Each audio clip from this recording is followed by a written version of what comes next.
after, you don't remember a thing, except that you've been here before.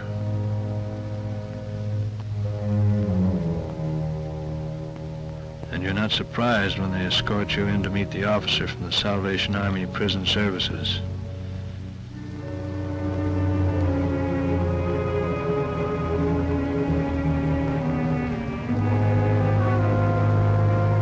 These people never seem to get fed up with trying. This was the routine, but somehow, for me, this visit was to be different from all the others.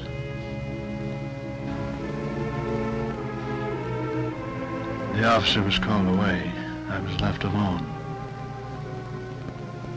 Usually nothing new in here, except the organ. I used to be a musician. I wonder if I can still play.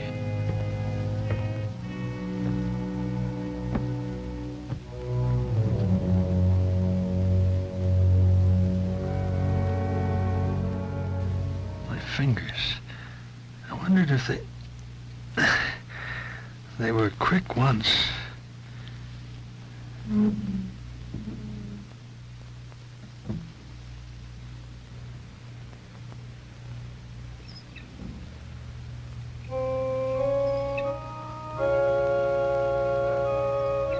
Yeah, music. It was still there in my fingers, still in them.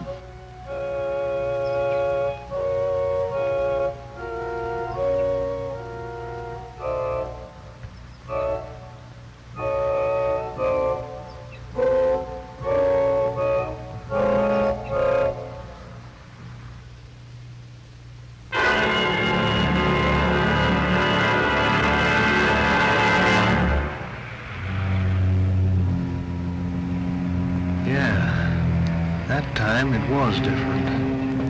I'd never thought of music leaving me, along with everything else.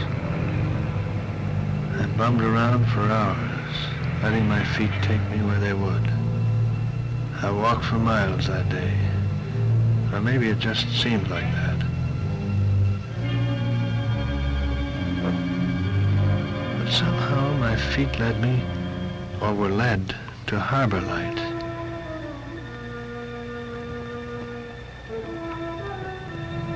When I left, I wondered, maybe I could get a job. Perhaps it would be worth trying. But I was confused. I hadn't worked for years. What could I do?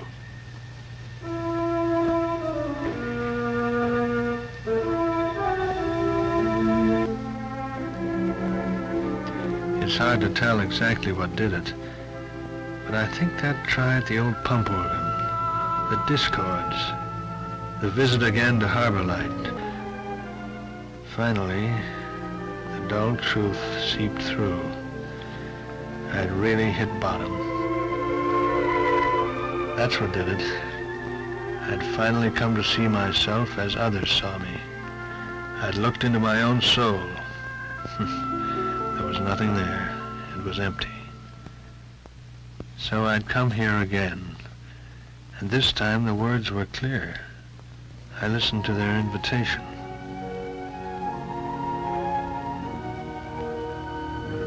This time I wanted help, and I knew it. I was the one to kneel at the mercy seat, and I was the one for whom the prayers were said. Inside of me, all was quiet.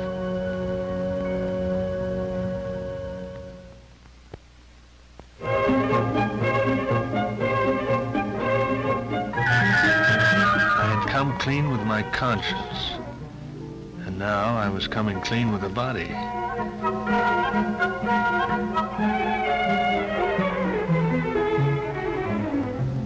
There's nothing subtle about the treatment. You use plenty of soap, and you like it, and how you like it. They give you a medical, just like the old Army days. Yeah, and even vitamin pills. It was going to take a lot of pills to undo the damage of 10 years on Skid Row. But I was started.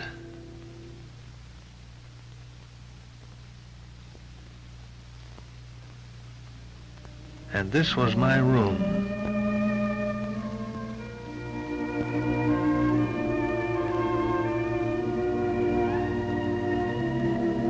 And this, hard to believe, was my bed.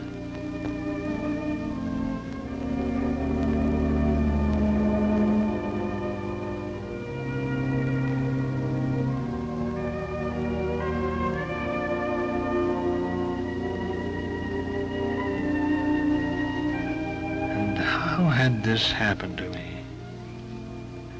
I think I murmured thanks, but I still don't know how the word got past the lump in my throat. I had a lot to learn about the enemy that was still inside me, and I had a long way to go.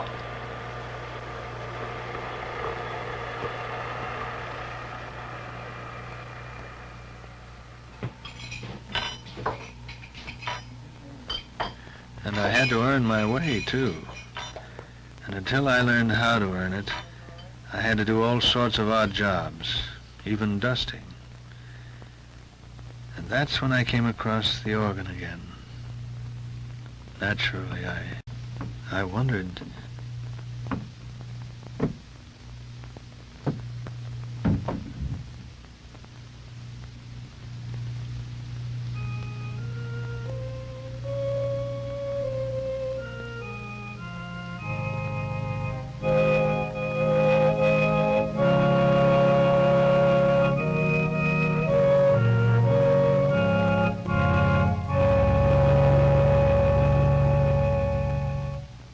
Some of my old self-confidence came back, and with it came an idea of how much others were doing to help me to help myself.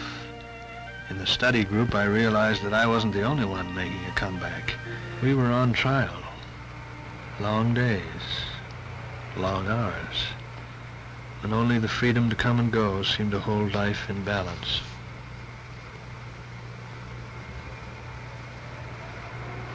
It was a slender balance that could be so easily lost. It made you nervous, wondering. And there was temptation.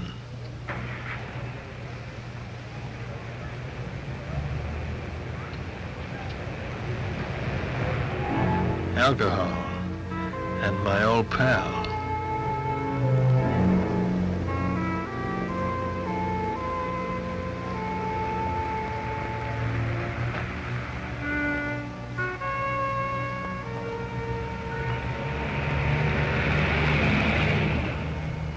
For the first time in 10 years, I turned away from it.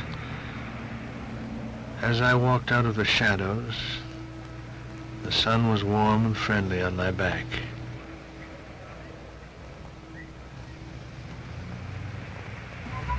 When you make a move forward in this battle, the whole army is right beside you, just as interested in your victory as you are.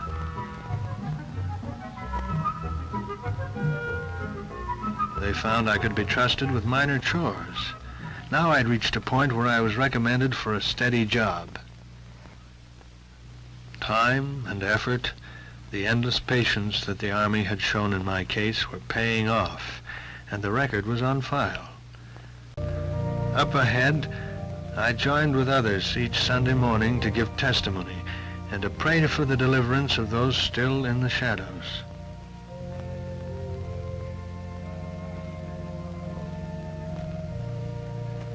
Around me, I heard stories that were the same as mine, from human beings who had come off the same skid road. And I wondered, not at my own rescue, but rather that the hand of God was so near, and that I had been so slow to take it.